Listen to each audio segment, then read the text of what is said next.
Hello வணக்கம். இது உங்கள் சிவி ஸோ எல்லோரும் இப்படி இருக்கீங்க. இப்போ பார்த்தீங்கன்னா ஒரு பயங்கரமான சோகமான தகவல் வருது. இப்போ கொஞ்ச நேரத்துக்கு முன்னாடி ஒரு வீடியோ போஸ்ட் பண்ணியிருந்தேன்.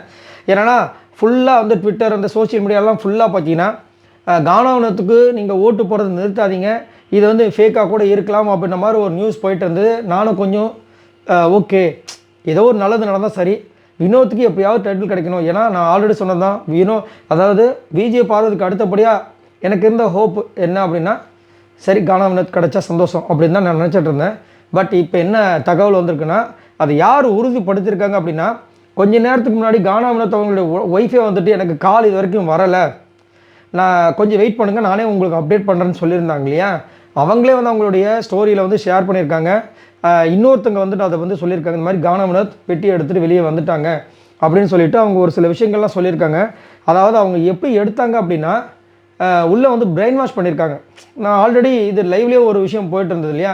அதாவது பணம் வந்த உடனே வந்துட்டு இதை நான் எடுக்கலாமா நீ எடுக்கலாமா, உன்னோட ஃபினான்ஷியல் யோசி, உன்னோட குடும்ப சூழ்நிலையை யோசி, இப்படின்னு ஒரு விஷயம் வந்துச்சு பார்த்திங்களா. அதையே வந்துட்டு திரும்ப திரும்ப வந்து மைண்டை போட்டு பிரெயின் வாஷ் பண்ண தான் வந்துட்டு தகவல் அவர் சொன்னார்.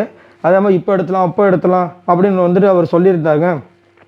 அது மட்டும் இல்லாமல் நம்மள மாதிரி ஆளுங்கள்லாம் வந்து ஏன் மேலே வரவே கூடாதா, மேலே வரவே முடியாதா, அதுக்கப்புறம் மேலே வரக்கூடாதா, டைட்டில் அடிக்கக்கூடாதா, நாங்களாம் மக்கள் சப்போர்ட் இருக்கிறதுனால இப்படி தான் பண்ணுவீங்களான்ற மாதிரி அவர் வந்து ரொம்ப ஃபீல் பண்ணி அந்த ஸ்டோரியில் பேசியிருந்தாங்க. அதை தான் வந்துட்டு நம்மளுடைய கானா வினோத் அவர்களுடைய மனைவி வந்து இந்த ஸ்டோரியில் வச்சுருக்காங்க. ஸோ அவங்களே கன்ஃபார்ம் பண்ணிட்டாங்க, கானா வினோத் பெட்டி எடுத்தது உண்மை அப்படின்ட்டு. இன்னும் சொல்கிறதுக்கு என்னடா இது, நம்மளுக்கு ஆல்ரெடி வந்துட்டு விஜய் பார்வதி எப்படியாவது வந்துடுவாங்க நினைக்கும்போது கமருதீன் வந்துட்டு ஓகே, அவர் வந்து வாயை நிறைய வார்த்தைகள் விட்டு விட்டு விட்டு அவருக்கு ஒரு டேமேஜ் போயிடுச்சு. சரி, அவர் அவ்வளோதான் போயிட்டார். சரி, விஜய் பார்வதியாவது இருப்பாங்க அப்படின்னு பார்க்கும்போது டபால்னு ஒரு ரெட் கார்டை கொடுத்து அவங்க எமிச்சாங்க. சரி, அடுத்தபடியாக கானா வினோத்தாவது இருப்பான்னு பார்த்தா அவர் வந்து பணப்பெட்டி எடுத்துகிட்டு போயிட்டான்ற ஒரு தகவல் அவங்க மனைவியே சொல்லியிருக்காங்க.